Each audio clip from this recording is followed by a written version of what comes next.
سلام عنتي نريو نفسك عم مثالي خم تدرأكمو أفتي بوستر سيدنا لكم دنبرنا سو زنجر زم عارف ندي يوساني وي ما عارف ندي أبي هوتنا نايب حكي تأمر له وي كان نايب حكي انتي نجاراتي أبي هوتنا لو بدي لنا وي كاد مستقلنا رندون ترى بتعم بوزح نجاري حوال ስለዚህ ነዚ ነፍስኻ ምዃን ኢልና አይደለና ወይ ከዓ ንነፍስኻ ምምሳል እንብሎ ዘለና ነገር ምስ ካልኦት ሰባት ከይተወዳደርና ንኻልኦት ሰባት ከይመሰልና ብኸመይ ናትና ናይ ብሓቂ ትሩ ድኾነ ምስሊ ብምሓዝ እቲ ብርሃን ድኾነ መንነትና ሒዝና ብኸመይ ብርሃን ድኾነ መንነቱ ወኒና ኸ ነዛ ዓለም እዚኣ ከም ንሓልፋ ኢና ሎማ ዓንቲ ክንርኢ ከይብሉ ንምባል ክሳብ መዓስ ይወስደና ንዓና ትሪእዎ ኢኹም ናይ ብሓቂ ቅኑዕ ድኾነ መንገዲ እንዳረሃለወን ነቲ ቅኑዕ ድኾነ መንገዲ ኣክንዲ ምኽታል መብዛሕትኡ ሰብ ዝተጓዓዞ ጉዕዞ ክንክተል ንኽእል ንኽእል ኢና ሓደ ግዜ ከዓ እንታይ መሲልኩም ኣሕዋት እንደልዮ ውፅኢት ኣሎ እዩ ኩላትና ሰላም ደልዎ ፍቅሪ ድመልኦ ጥዕና ዘለዎ ሃብቲ ደልዎ ብሓፂሩ ገለ እንምንዮ ሂወት ክህሉ ይኽእል ክኸውን እዩ ካብቲ ትምኒታትና ደውፀና ደሎ ግን ኮይኑ ድስምዐና ስለ ድፈራሕና ስለ ድሰጋእና ወይ ዝኾነ ዓይነት ኣታዊታት ስለ ደይብልና ወለድና ሃብታማ ስለ ዘይኮኑ ወይ ከዓ ደለንያ ዓዲ ደይምችእ ስለ ድኾነ ወይ ስለ ደይንኽእል ገለ ኮይኑ ክስምዐና ይክእል ኖ ኣሕዋት ኮንፎርም ስለ ንገብር ጥራይ እታ ቀንዲ ወሳኒት ድኾነት ነገር ደላ ንሕና ንኻልኦት ሰባት ንኽንመስል ስለ ዝተገበርና ጥራይ ካብዚ ምምስሳል ዝወፂና ናይ ብሓቂ ቁልዕ ድኾነ መንገዲ ሒዝና ክንከይድ እንተደኣ ክኢልና ኦፍኮርስ ምልኣት ዘለዎ ሂወት ክንነብር ንኽእል ኢና እንተዘይኮይኑ ግን ካብዚ ምምስሳል እዚ ከይወፀና እንተደኣ ህዝቢ እንዳሓሰበልና ግን ከዓ ናይ ውልቅና ውፅኢት ወይ ከዓ ናይ ውልቅና ሂወት ንምነ እንተደኣ ሃሊና ክኸውን ኣይክእለን እዚ ነገር እዚ እስኪ ኣብ ምንታይ ተመሳሲለ ዘለኹ በልኢኹም ኣብ ምንታይ ኢና ተመሳሲልና ዘለና ኣብ ብዙሕ ነገር ገለ ምምሳላት ክህሉ ይኽእል ክኾን እዩ እስኪ ሰብ ስለ ንገብሮ ነገር ብዙሕ በጣም ብዙሕ ነገር ይበሎ ኣሎ ዶ እስከ ነብስና ንሕተታኢና ወይ ብሓፈሻ ትርእይዎ ነገር እንተደኣ ሃልዩ ጀስት ኣስክ ዮርሰልፍ ንሓደ ነገር ሰብ ስለ ዝገበሮ ዝገብሮ ዘለኹ ወይስ ናይ ብሓቂ እዚ ነገር እዚ ጥቕሚ ስለ ዝህበኒ ስምዒተይ ስለ ድቕስቅስ ናይ ብሓቂ ብውሽጠይ እዚ ነገር ስለ ድሰማምዐኒ ዝገብሮ ዘለኹ እስኪ ኣስክ ዮርሰልፍ ሶ ንምንታይ ኢና ዘይተግብሮ ንምንታይ ኢና ካብኡ ነገር ፍንትቲ ኢና ንወፅእ በይንና ክንኮን ደይንመርፅ እንተላኢልኩም ንኸዓኒ በቃ ሰብ ከይብለና ስለ ንፈርሕ ካልእ ነገር ኣይኮነን there is a fear of a rejection ኣሎ ሰባት ከይነፅጉና ወይ ሰባት እውን ከይነፅሉና ስለ ንፈርሕ እዚ ማሕበራዊ ድኾነ አንዛይቲ ወይ ከዓ ማሕበራዊ ድኾነ ጭንቀት ስለ ድሕዘና ከዓኒ ክንፀል ኣይንመርፅን ኢና ወላ ቁኑዕ ኣይኹን እቲ ጌጋ ድኾነ መንገዲ ክንመርፆን ናይ ብሓቂ የዒንትና እንዳረኣየ ናብ ሓዊ ኢና ንኣትክዎ ይነወይት ኩላትና ንፈልጦ ነገር እዩ ሰኖ ከምዚ ነገር ካለ መፍትሒ የለን ዲ እንትራእይኩም ኦፍ ኮርስ ኣሎ ካለ መፍትሒ ከም ደሎ ግን ክንርዳእ ክንግንዘብ ንዕኡ ክንቅበሎ ናይ ብሓቂ ካብ ዝወፃእ ካልእ ሂወት ኣሎ ዝብል እምነት ከነሕድር እንተዘይክኢልና ግን ካደሰዘት በዚ መንገዲ ዝምኻድና ዘይተረፈ ኣሕዋተይ ወኻዚ ነገር እዚ ንኩሉ ነገራትና ኢፌክት ደምፅእ ኣሎ ኣብቲ ናትና ክንነብሮ ዝነበረና ዓላማና ንስሕት ኣለና ዝዓበየ ነገር መንነትና ንስእና ኣለና ናይ ብሓቂ እቲ ክንኮኖ ዝነበረና ካልእ ሕጂ ሒዝንያ ዘለና መንነት ከዓ ካልእ ክኸውን ይኽእል እዩ ስለዚ ንረዳእዮ ንህስዮ ዘለና ነገራት ኣይደንቲቲ ናትና ኢና ሉዝ ንገብር ዘለና ብድሕሪኡ ክንደይ ሰብ እዩ ብከምዚ ዓይነት መንገዲ ኸይዱ ረእይዎ ኢኹም ብፍላይ ኣብዚ ዩቲብ ገለ እንተደኣ ኣቲኹም ስጋብ 80 ዓመት 70 ዓመት ልዕሊ እዩ ዝነበሩ ሰባት ከይዱ ይሓቶም ሓደ ወዲ ኣይደኖ እታ ቻነል ሕጂ ረሲዐያ ስፕራውት ኦፍ ገለ እያ ትብል እታ ቻነል ኣይደኖ ገለ ከምኡ ሽማ ኣላታ እንታይ ኢሉ ይሓቶም እንታይ ኣብ ሂወትኩም ዝተጣዓሰኩም ብጣዕሚ ዝተጣዓሰኩም ነገር እንታይ እዩ ሕልመይ ደይምኽታለይ ንሓሳበይ ብኣብኡ ደይምፅናዕይ ናይ ብሓቂ ነብሰይ ደይምምሳለይ ንኻልእ ሰብ ስኺኢለ ምኽታለይ ትዛዓበይ ናተይ ረግሪት ወይ ከዓ ትዛዓበይ ናተይ ጣዓሳት ዘጣዓሰኒ ሕጂ ሰዓት ሳብ ሕጂ ሰዓት ነብሰይ ንኽኹነን ዝገብረ እንደሎ ነገር ንሱ እዩ ድሕሪት ትምለሱ ነርኩም እቲ 20 ዓመት ዝነበረ ናትኩም ሰብሲ እንታይ ብምኸልኩም እዮም ዝበሃሉ ነይሮም በቃ መንገድኻ ተኸተል ዝትዘት ይንጋሕዋት እንተደኣ ናይ ዝኾነ ሰብ መሰል ደይንግህስ እንተደኣ ሃሊና ናይ ብሓቂ ንኩሉ ሰብ እንተደኣ ናይ ብሓቂ ብቁኑዕ ዝኾነ መንገዲ እንተደኣ ፅቡቅ ጌርና ነቲ ሰብ እቲ ደይናሃስዮ እንተደኣ ሃሊና ወይ ከዓ ፅቡቅ ንገብሮ ወላ ፅቡቅ ኣይንግበረሉ ድሓን ግን ደይናሃስዮ እንተደኣ ሃሊና መሰሉ እንተዘይግሂስና ነብስና ምኳ ንምንታይ ደፀግመና ኢሎም ብጣዕሚ ነብሰይ ቻሌንጅ ጌራ በዚ ነገር እዚ ሰሚራ ሓፍሰይ ፅቡቅ ጌራ ትፈልጥ እያ ኣብዚ ምክንያቱ ብላዕለ ሓደ ስረ ትርኢ ወለድኻ ይኹኑ ኣሕዋትካ ይኹኑ ቤተሰብካ ይኹን ኤኒዋን በቃ ንኽትመሳሰል ይደለየካ ምክንያቱ መፍትሒ ኣብኡ ዘሎ ስለ ድመስሎ እዩ ንምንታይ እንተባኢልኩም ስራ ትድበ ዝሓሰብ ናብ ኣፍሪካ ለሰይ ንኣብነት እንበል ካብዚ ከባቢ እዚ ኣብ ዘለለና ኣፍሪካ መፅኡ ኣብ ኣፍሪካ ዲ ሂወቱ ክቕይር ኩሉ ሰብ ከምኡ ዓይነት ሓሳብ ድህልዎ ወይስ ካብ ኣፍሪካ ወፃእ ዘሎ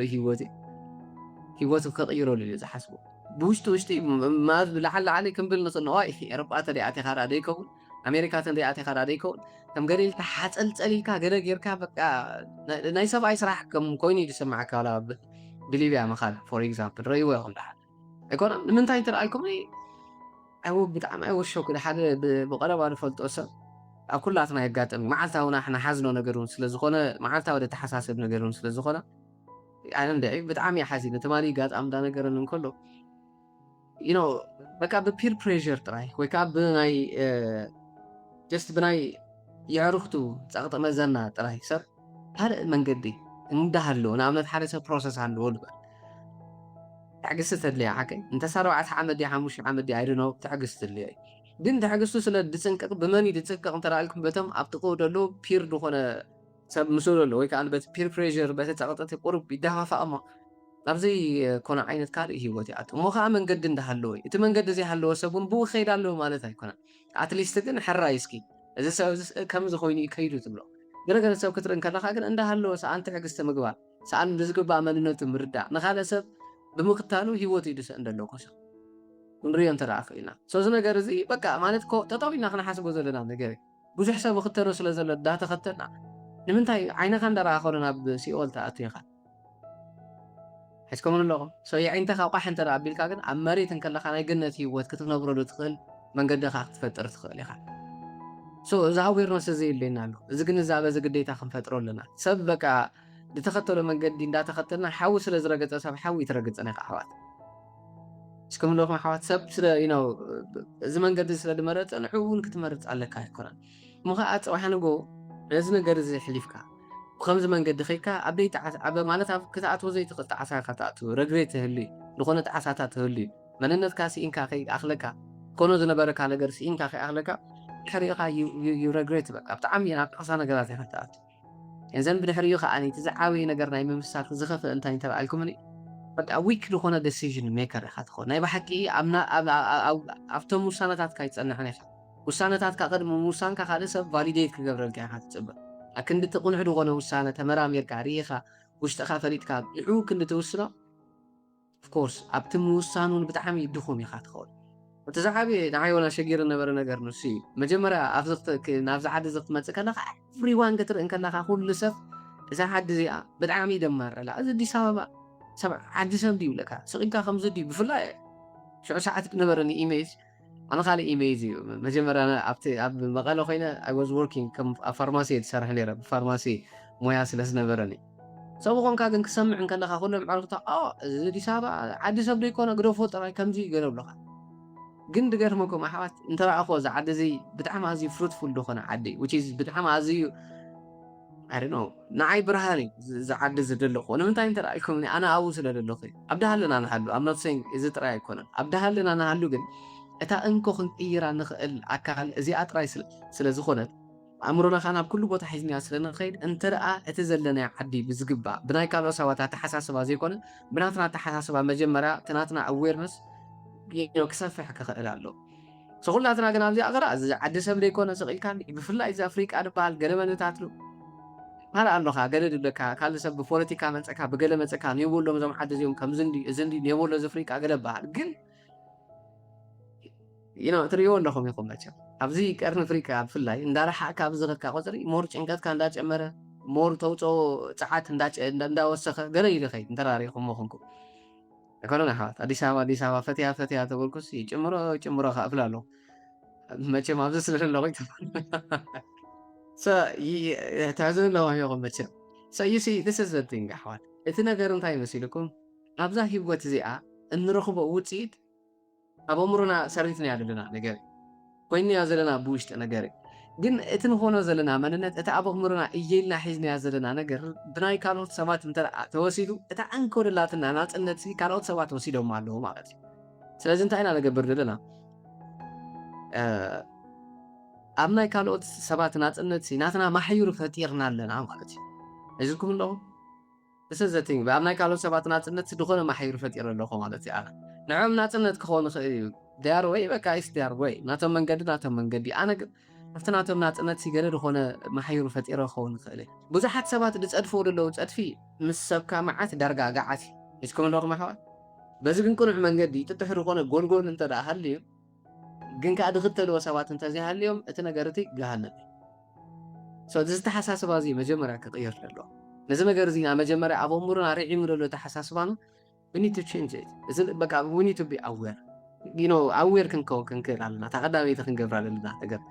ሰብ ስለ ዝተኸተሎ ሰብ ስለ ዝገበሮ ዝገብሮ ዘለኹ ወይስ ናይ ብሓቂ ውሽጠይ እዚ ነገር እዚ ምልኣት ስለ ዝህቦ እየ ዝገብሮ ዘለኹ ለና ብሓንሳብ ኣሓ የስ እስከ ነፍስና ንፈትሽ ሕዚ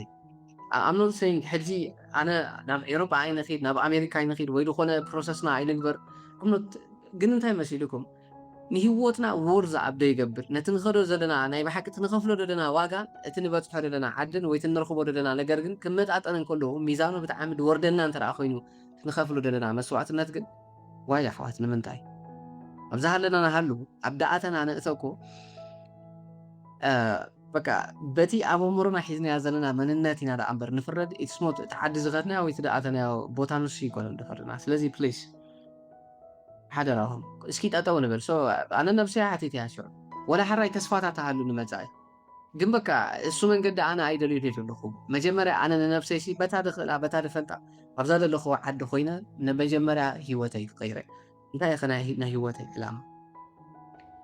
ስለዚ ተቐዳመይቲ ኣዌር ንኹን እሞ እንተ ደኣ ናይ ብሓቂ ኮንፎርም ንገብር ሃሊና ወይ ንኻልኦት ሰባት ንመሳሰል ትረኣ ሃሊና እመኑ ንኣሕዋተይ ደየጣዓስ ውሳነ ስለ ንወስድ ኣፍታ እዋን እቲኣ ነቋረፆ እዚ ነገር እዚ መጀመርያ ኣዌር ንኹን ስኺለ ሰብ ስለ ድኸይድ ደሎ ወይ ንሓደ ነገር ከም ኤግዛምፕል ደኣ ንዕኡ ኣልሒልናያ እምበር ሰብ ገብሮ ስለ ዘለኹ ድገብሮ ዘለኹ ወይስ ኣዌር ኮይነ ናይ ብሓቂ ነገር እዚ ተገንዚበ እየ እዚ ነገር እዚ ደልየ እየ ንበል ኢና መጀመርያ ኣለና ብሓንሳብ ሓቂ ስለዚ ተቐዳሚት መፍትሒት ክትከውን ትኽእል we need to stop conforming ኮንፎርም ምግባር ወይ ከዓ ንሰባት ምምስሳልሲ ጠጠው ከነብሎ ክንክእል ኣለና we need to be unique ስለዚ መጀመርያ ነብስኹም just awareness aware ንኾን ንተሓሰብ ባህል ነብስና እንተዳ ናይ ባሕቂ ስቒልና ዓለላ ሃዋ ንኸይድ እንተዳ ሃሊና please guys stop and think ሓደሎ ምናልባት ማርክ ትዌይን ትፈልጥዎ እንተደኣ ኮንኩም ትፈልጥዎ ትኾኑ ኢኹም ብዙሕ ታሽሙታት ስለ ዘለዎ እንታይ ብሊሩ መሲልኩም እንተደኣ ብዙሓት ሰባት ዝኽተልዎ መንገዲ ሃልዩ ወይ ከዓ ብጣዕሚ ብዙሓት ሰባት እንተደኣ ክተልዎ ሃልዮ and ንነፍስኻ ከዓኒ ኣብቲ ብዙሓት ሰባት ዝኽተልዎ ዘሎ ቦታ እንተደኣ ትረኽባ ኮንካሲ ስቶፕ ይብል ጠጠው በል እሞ and it's time to pause and reflect ጠጠው ኢልካስ መጀመርያ ነፍስኻ ክትሓታለካ ይብል ጠጠው ምክንያቱ ብዙሓት ሰባት ዝኽተልዎ እንተደኣ ሃልዮም መቁኑዕ መንገዲ ከም ዘይኮነስ ተጠንቀቕ ኢኻ ርእየ ኢኻ ይብል ማርክ ትዌይን ማለት ምስቲ ድስፋሕ ዝነበረ ስራሕ ብጣዕሚ ኮኔክትድ ስለ ዝኾነ ምሳሕ ገለ ብጥሩምባ ገለ ተነፊሕዎ ዝመፅእ ዓይነት ሰብ እዩ ነይሩ ንዓ ምሳሕ መድዓይ ብጥሩምባ ይነፍሕልሁም ንኽነቅሕ መታ ነዚ ነገር እዚ ዓይነት ኣዌርነስ ዘለዎ ሰብ እዩ ነዚ ነገር እዚ ድብልና ኣሎ መፅሓፍትና እንተደኣ ኸድኩም መፅሓፍ ቅዱስ ኢኹም ብቁርኣን እንተደኣ ኸድኩም እውን ይንገረና ማዕረ ክንደይ ነቲ ፀቢብ ዝኾነ መንገዲ ውሑዳት ሰባት ንዕኡ ከም ዝኽተልዎ ውሑዳት ሰባት ነቲ መንገዲ እቲ ከም ዝኽተልዎን ካብቶም ብዙሓት ሰባት ክንከውን ከም ዘይብልናን ምስቶም ሓቀኛታትን ኩንዓትን ክከውን ከም ዘለና ብዝተፈላለየ መንገዲ ይንገረና ስለዚ እቲ ሜታፎር እንታይ እንተደኣ ኢልኩምኒ መለስ ኢልናሲ ኩሉ ሰብ ዝኸዶ ዘሎ ፀድፊ ምኽታል ገዲፍና ሓደ በይኑ ሰብ ክኸውን ይኽእል እዩ ዝኽተሎ ዘሎ ጎልጎል እንተንኽተል እዩ ድሕሸና መጀመርያ ስቶፕ and think ነፍስና ጠጠው ሞ ንብል ኣዌር ሞ ንኹን ኣበይና ፅቂልና ኮንፎርም ንገብረና and then ask yourself ፅባሕ ንጎ ካብ ደተዓስ ውሳነታት ካብ ምውሳድ ሎሚ ኮንፎርም ምግባር ጠጠው ምባል እዩ and then ብድሕሪኡ ከም እንታይ ንግበር ምስ ሰባት ኣይተመሳሰልናን ሓቀ ብድሕሪኡ ነፍስና ክንመስል ክንክእል ኣለና ነፍስና ክንመስል እንተደኣ ኮይና ካስኪ ሰለስተ ነገራት ገለ ሕተት ኢኹም ንነፍስኹም እንታይ ዕላማይ ክሊር ዝኾነ ንፁር ዝኾነ ዕላማ ይሃልወና ኣሕዋት ሓደራኹም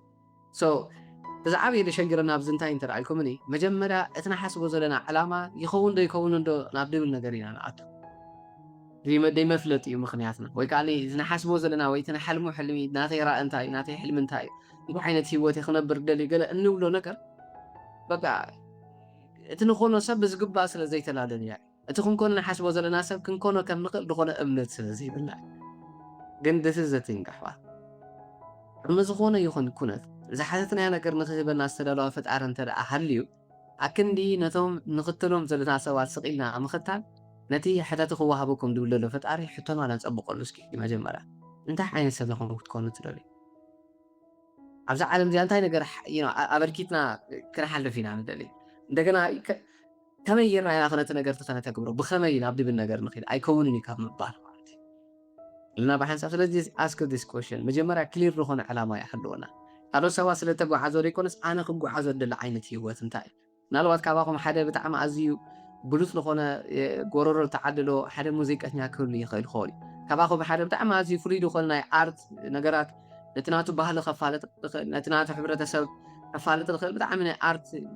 مويار لو سب كل يخيل خولي طبعا قال نسبات كل من قد مرح بتعمل أزيو بلوث لخونا ممر كفت أرخيل خولي كبانا أديتات كميجرن بزقبة دقن كعبيها كم زلون عطن بيقع تفلت بتردد تبغى يرى تجنزبت حنتي عفتنا ختولو تخل تخونه لا يكون لافنا يفعل هذا ين just ask yourself ولا بزقبة حج ساعات زينا نتيمنا عن طريق فلتنا معلتا وجن أحواتي let's ask ourselves سبات سلدو جبرو سبات سلدو سرحونا حدا سرح مسرح حدا يكون جزء وسيدنا نبغانا جزء لنا جوه جزء وسيدنا كن please بقى clearly ناتنا دريم انتهي مخان ناتنا علامة انتهي مخان بأنا كسرحو دحاسب دولو فتار انتهي مخان لخوفينا نندفوينا أنا صبو غيرنا مس نفسنا نمايتنا انت يا أخو كمي عينة سويكم تكون نتلالي انت عينة مننتكم كتون نتلالي وجمالا نعرفو فينا نر أي حوار كمي عينة مننتنا نخلون ندالي انت عينة عشرة أضميتنا انت عينة نزح حورة تسابس بغمي من قدينا خنطقمون خير اسكم لكم كابو توليدنا لنا خاو متئنا لنا سلازي نعو خنطقم وسون عنا خطقمنا لنا أبزل لنا كلاتنا سلازي اسكا وات كان ويدو انت حين شجراتنا خنفتح له نخير انت حين إلهي وحكي وشت قوي دليت وشت قوي حلمي دلنا يونيك الجبرنا أنا زفلينا نجر انت يكوني لخود لازي مسوش تخا مرمرد لي مسوش تخا جزي مساعد لي ديت أسلو ساني أحباب حدا رقم كم من مساسات دخف نجار إلا اتزعابي نجر نفسها مثال اتزعابي نجر نخسرو زلنا نجر اتزخف نجر نسي سلازي بليز قدامي تخن قبر لنا نجر اسك تخن كون ندل سبب انت ايد مسن راينا انت عين سبي خون دلعنا انت عين تابركت يا خبر دلعنا تزي كوين لك خمس هي رحاوي كبر انا حب بقى رياكشن سلرقبر حاله سبيتي بتوات يا سلستوال قطره نفتا توات نجر كيتكا كاميرا ختمة لقد تقبر كسارة كوي you regret it كو إسكم هلو معه هاي تاخذ تأمل تبلو الجزيات كله خلا خالي ليش نسون ترى أمريتو عند زين بوه بنقدم ترى أثناء علامة خينو لا تيمجو نسيخي أنا غا هرموني خون دلورا أمبر كم تحنتوي لنا أنا برا نش كخون ألو مال إسكايكونا إسكم هلو معه بدي هرجع خا دخون السف أب تريدينج ولا أب قلنا قلنا خبل مسرع أخينا أبو تخيل أب بيزنس ترى أريخ أنا أب بيزنس تخيل just كوفمو تطومون بالمجمرة كده أساسك وشتنا دست على هبنا نحن سرح كم سرح زي كون أقرأ enjoy دا قبرنا أنا خنكيد ولا خي تغفلنا تنسرح عند العين سرح أنت عين سرح يدخون اللهم سا سلازي ask yourself ويدخون علامة يهلوكم إزي ناب حبيت علامات ويد أنا وصدها لي ناب رغم عالتها ونقول رقول عزسك رأي ويخ نابنا تلسي رأي ويخ أنا نامنت بكعش يظهر كل نخو تدقفوا حنت قانت على تدقفوا حنت قانت عقد نامنا تيبك كل نوع لمن تيجي تدقفوا أنت رأيكم إني بك عاو حوا يدقفوا سلزنا براي قرا جزاكو أبوهم يكون حوا يكون قالوا يكون كعش صار بها أي ريونيو سلسلة ديريو كعش أنت هاي ما يكون أنا قلت لك أنت زرزرو هاي أرسنال أنت تعوتي يعني مانشستر لو قدر منتها ولا حاجة دش اللي من نسبوك لأن كم أخو شمددو سلطة رأف أنا خايف شمددو اسكم لهم سلازي ناتي علامة يكون كل نبر نكاد سب علامة ينبر الله so I'm not saying حاجة كعشان يدقف ويدخل أنا قرأي نقول أيكون جن في conscious نقول سبسل درا أيولي حرنا قر دري أرلهم سبسل دزانا قعد لي دزانا قعد له يدور له خلنا ما جمرة أوير نخنم حري ناسنا علامة هاللون ولا بنعشت النوسنا مسامتها أم النوع له معلتها please guys حدرا اسكنا نفسنا نرى هي عنا أنا بحسب yes وراي بقى تقولوا أنا ما مين ترى يكون خمسة عنتو يدبها أنا ما خلي يكون خلي just you do it for your family for كالسم I'm not saying حجي family ناتنا reject نقبر وإذا نقدر زي كوني أبى بدلي أحوال انت يلا هون حكيت أبى بدلي لازم انتهينا نقبر في لنا of course ولدنا حما أقسم يسمع ما يبتقى أنا لو سوات حما أكون سمع ما أي لدلين أكو قل تزقف أنا قرنتين ترى الكومني أنا خاف علامة وجهي أنا نداتج إنه أنا ندحزنكو أنا بتنتن ندابلكو تعريا زخ سدرا خمزي لكن أنا يخرد على لنا مجمرة تلحلو نرى عن توي أخبرت حفتي بزعبة حوالا قلنا بس نفسه تطاو كيغلا بس قبا نسو دغونه ساعات كو حجي صبو يركا تحول على لخا صبو يركا تسدل على لخا غزا وي حجون بسال لخا تخيل على لا سدرا ما يبي علامه خاصه غادي تنبر انت حليخا لبخا اندا طفقك 10 قدم ساعات كندز ساعات اندا سراحك حساب فين تتعطل اندا سراحك انت لا انا سدراتي تطاو كتبلا تحسب عليها حسوا روح من الوقت دغونه ساعات انا زلوات كقبر خالي أنا دخون ساعات نفسي خالي بتعناي كسر خالي بالحري تا منشي أنا ناتي دنبرت سدران تاي تكون بالحري سازي فليش أسكين أم نفسنا إنفست نقبر بيرايوهم ده أنا حدا يجي نفسك هذا تقوم نقرات أكن دمقبا نسوا أي بلكاي أي بتعمي يشجركاي حدا سب دخون عركها قلخون جن عتيل لخون تيلكا بقى هو كيبلونا أبزي أوروبا خوينا راه عند بس مزيد $100 مبارك نسدل زبل لا $100 كفيل كخمس خلاص قالوا لنا نفسها تمهرت تبعي نسوق مانشستر هو يقوم ما حرس بقى حنا قاعد لك خمير كاتوت عن نفسها بتأمر رايت سلمان هذا كسر اللي تتبعي لكم بقليلو مش اللي تقابل كابس داري I'm not saying حجي سدرانا كابزن علي قبو كابزن على كرا قبو ممكن مجمري أنا تخكي لنا أنا مجمري أنا حلامات اللو نخلالو حلمتاتي بزقبا كسمر لني أفتح حلمتاتي كولدي عنوي أكون أفتراتاتي كولدي كله كابز حد تحقوس زلان لا على كون الديكو شح بشح أسفي بمدينات أتفكو حقوسكو فترة لاكي جنزبكو تم بشاكو يحكم لكم معاك نجارات كله يجن تاي مسيلكم محوات حد راكم كابتي كيبلون نبلو لنا نجار وتقيلنا ترى أنا بحكي علامة أنا كنت تزكينا بخمسة من قد النات فأنا هنا أخي لازم أجمع أنا تخكب الكتلالن أتمنى أنا ترى تستخفيله عرفت من جتي دخونا قلنا تركب دلا سدراري دخونا سبدي بتأمرتي خيرك أي كبلني أنا شو تفنتيله إسكم الله لازم تاي علامات انتاي of course كنا تقبرينات علاماتكم مسماركم ريترفكوي لحلمة المستمرة خاني of course هيوتكم كم تنحنا نحاسبه كم تنحنا ندليكم وخان زي تعرفي please so ask yourself بدحريو إذا أنت رأى كلير غيرنا علاماتنا بس قبة أنت رأى نتسيرنا مرما نفسنا بس قبة أنت رأى أبقرمي تسارعنا لنفسنا أنت رأى قينا بدحريو خاني we need commitment لنفسنا أمونات مخانا دينا لو يكعني نايما حكا discipline كأيت لنا بدحريو زعبي دمت حتى كرمنا بقى مخارنا وانت أنت رأيكم لي تغير يموز نجار زخجور جنزل دبها لي بالليل حقائق أجيكن process انت اللي هاليني ويسو تجدي فيه خمسة تجير for example لكم لو خويز انت تجير أنت تجير أنا حلمي كختل انت أبي خمسة أنا حلمي جنزل دبها لك ويا بالليل of course جنزل دبها لي يبلك جن بخمي يزي جنزل بس كم تقول بالحتة وقت حتى تخلي خاوة so أجيد أثان والحالة إذا كم زي جل هذا ندخلنا جنزب بسال على سوينا مجمع راح جمر كله I don't have anything دخلنا نجاري بالليل مش هكون كراخ بنا دخل في التأتي بالليل مش هكون كراخ بنا دخلنا نيتوركية بالليل مش هكون كراخ بنا دخلنا حياة الإمدية بالليل دخلنا مش هكون كراخ بنا وين زعينة هيوات إذا نخنا بردخل لاني جنزب دبالي بالليل أوفيس دبالي بالليل موبايل دبالي بالليل لابتوب دبالي nothing إسكم اللغة ما حوات بخمي دبل حتى قتل عد أنت رأى جميرك أمان ونحواتي بخمي أنت رأى دبل حتى حتى جنزبي بلين جنب بخمي يخرج بدخل مغنياتك قريبك أنت أنا يبحك أبت مغنياتك أن أنت أخيلك دائما قد أنت تفتح الكايد مثلا صبنا الوقت كترين كلهم حجي بيعينتهم درعي جنزب ويدخون عينة من قد ليك كل خلخوني قل أنت رأت من قدت إنه مجو عس بخمي يدوم له حتى إندام اللي كان من قول ترى أفيك فتعرف أنت من قد أنت خفت الكايد خيري ستزعبي شجرنا أنت هو حلمتات لعلني نفسي وينك خون دلي كم زون كجبر دلي كاب من مسسال وتي نيبا حكي مثلي كيدا وانكو تدري عين حلمك خون بردلي جن كذي خابي جنزب كمتي إذا نقدر حكي لي حسب ترى لكمني حكي إذا رأي نقدر جنزب لي كلنا الخون أنا الوقت زلني حد سيستم وقدر كمبل الخون understanding كلها أصلا بأفريقيا على لنا مخنية نقرأ أوروبا لنا مخنية نقرأ أمريكا لنا كل ده مخنية ننات مخنية تحلوه بدي حري جن ما يخون حوات زي ما عاد انت رخوبة من يتأبس بدي حري انت يخون ايش كمان له انت يخون بدي حري حرق على جنزب لبالي بلين كم زي بلين اتنتب امه بدي حري اخوان بقى انت مخن قبر فتعرف فقيد زي اي هو تيب لك حسوت لمن انت رأيك من محذيتين عندك ابلا فتعرف كل اللي تعال قرنا نكون فقيد له عشان كايدو نابتصبغ لقر نفسنا ينخون نقر نخن كيد even فتعرض فقدو ما عارف ندي كتكحلو فقيدين ፈጣሪ የለን ኢልካ ክትክሕድ ከማንስ ፍቓድ እዩ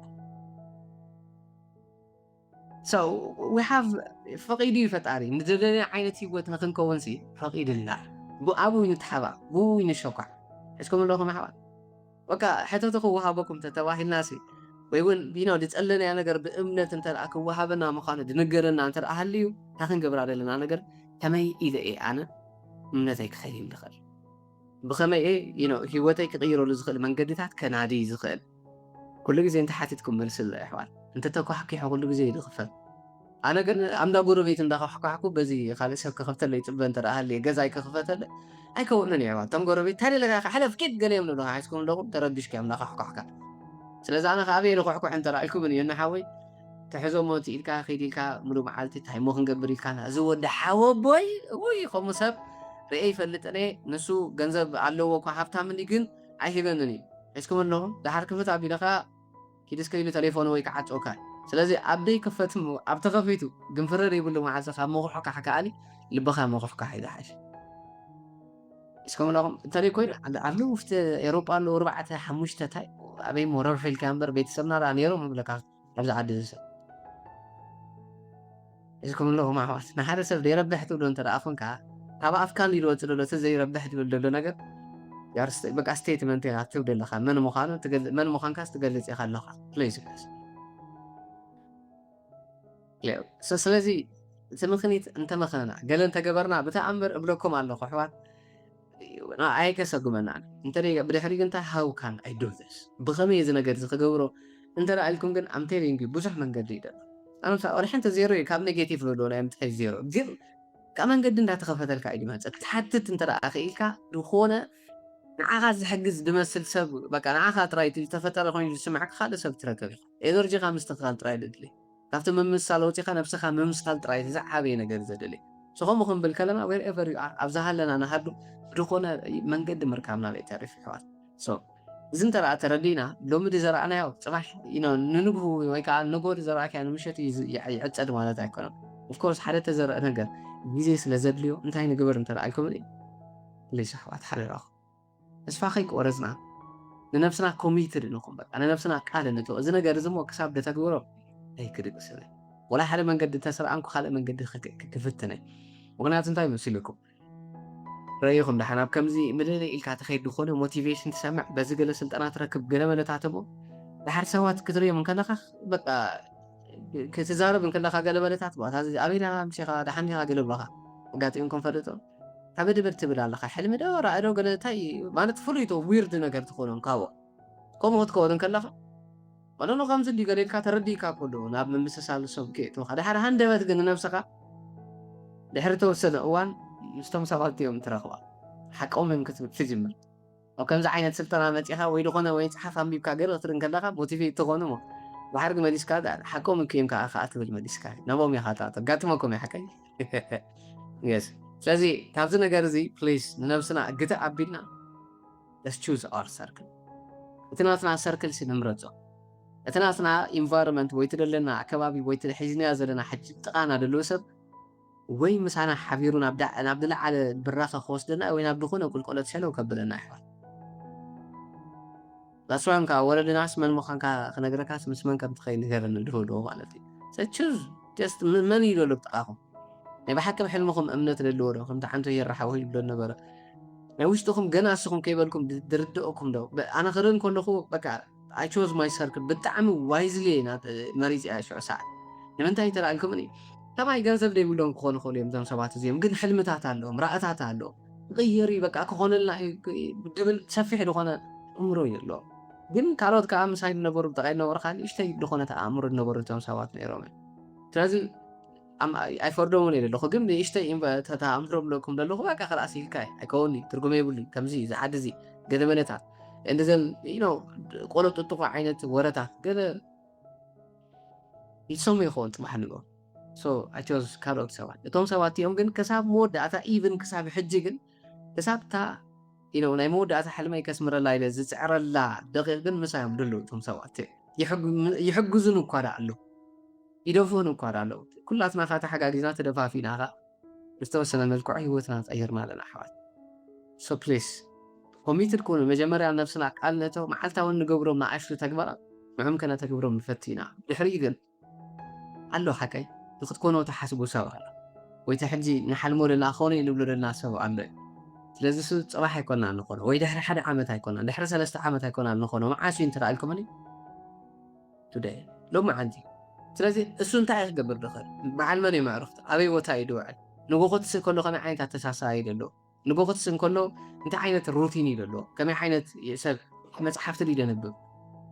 ናብ ሰባት ከይዱ ኔትወርክ ድገብር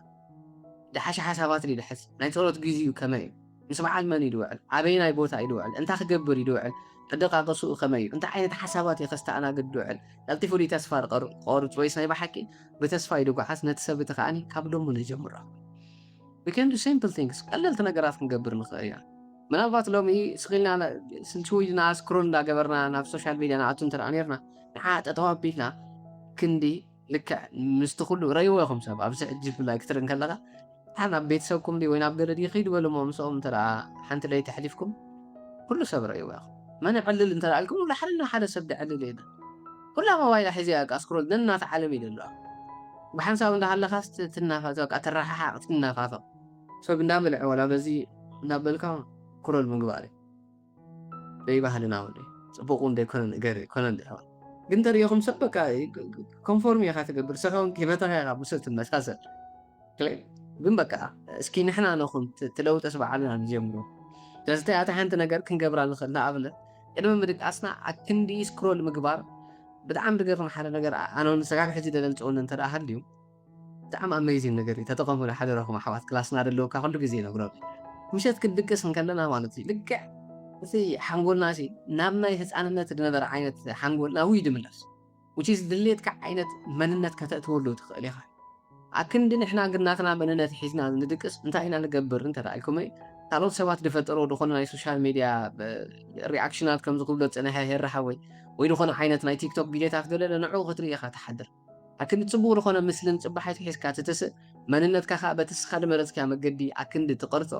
ካልኦት ሰባት መንነትካ ይቐርፅዎ ማለት እዩ እንታይ ክንገብር ሳይንሳዊ መንገዲ ነግረኩም ኣለኹ ስለዚ ምሸት ክንከይድ ከለና እንታይ ድመስል እስኪ ሕልመይ እንተትሰምር ድሌታተይ ባህግታተይ ከምውን ተድኸውን ነይሩ ነቲ ሰብ ተስሒዝናያ ክንድቅስ ንኽእሎ ሽዑ ሰዓታት ንዑ እንዳሓሰብና ንዑ እንዳመስገና ንዑ እንዳፀለና ክንድቅስ ንኽእሎ ምክንያቱ እንተደኣ ከምኡ ጌርና ኣእምሮና ክፉት ኮይነ ስለ ዘሎ ኦልሬዲ ፕሮግራም እንዳኮነ እዩ ድኸይድ ተሒዝናያ ንድቅስ ዘለና መንነት ንፅባሒቱ ከዓ ሒዝናያ ናንትስነት መንነት ሓደ 2 መዓልቲ 3 መዓልቲ 4 መዓልቲ ሓደ ሰሙን 2 ሰሙን 4 ሰሙን ገለ ሓደ ወርሒ ከባቢ ክንከይድ ከለና ከዓ you will see a different ካልእ ሰብ እውን ክትርኢ ዝመሳሰል ዝነበረ ካልእ ሰብ ኮይኑ ይኽእልፁ ማለት እዩ ስለዚ do this please ምሸት ክንድቅስ ከለና ነቲ ሒዝናዮ ንድቅስ ሕልምታት ወሰንቲ እዮም ሒዝናዮ ንድቅስ ነገራት ብጣዕሚ ኣዝዮም ወሰንቲ እዮም so please ኮንፎርም ካብ ምግባር ንጠንቀቕ ሕልምታትና ክሊር ንግበር ሕርምታትና ነነፅር እንደገና ከዓኒ ኮሚትድ ንኹን ብጣዕሚ ኮሚትድ ንኹን ከምቲ ድበልኩም ከዓ ብኸመይ ኣብ ዝብል ሕቶ ኣይነጥፋ ኢና ብኸመይ ዝብል ዋናው ኣለዎ እዩ ስለዚ እሱ ንፈጣሪ ገዲፍካ ኣነ ከመይ ጌረ ክረክብ ድኽእል እንታይ ክገብር ድኽእል ብኸመይ መንገዲ ገንዘብ ክረክብ ድኽእል ብኸመይ መንገዲ ነዚ ሕልመይ ከስምር ድኽእል መንገድታት ከናዲ ድኽእል እንተረኣይኩም ንኸዓኒ ኣም ቴሊንግ እዩ ኣነ ናብ ሂወተይ ዝረኣኽቦ ነገር ስለዝኾነ ፈጣሪ በዓል ጋይድ እናገበረካ እዩ ድኽእል ስለዚ እምነት እዚ ክህሉ እንተደኣ ኮይኑ ግን ናይ ካልኦት ሰባት እምነት ናይ ካልኦት ሰባት ሓሳባት ናይ ካልኦት ሰባት ድኸዶ ደሎ መንገዲ ምኻድ ገዲፍካ ግን have to be yourself ነፍስኻ ኮንካ ተተጓዓዝካ ዝሓሸ ትበለፀ ነገር እዩ ማለት ኣሕዋት ኣይመስለኩምን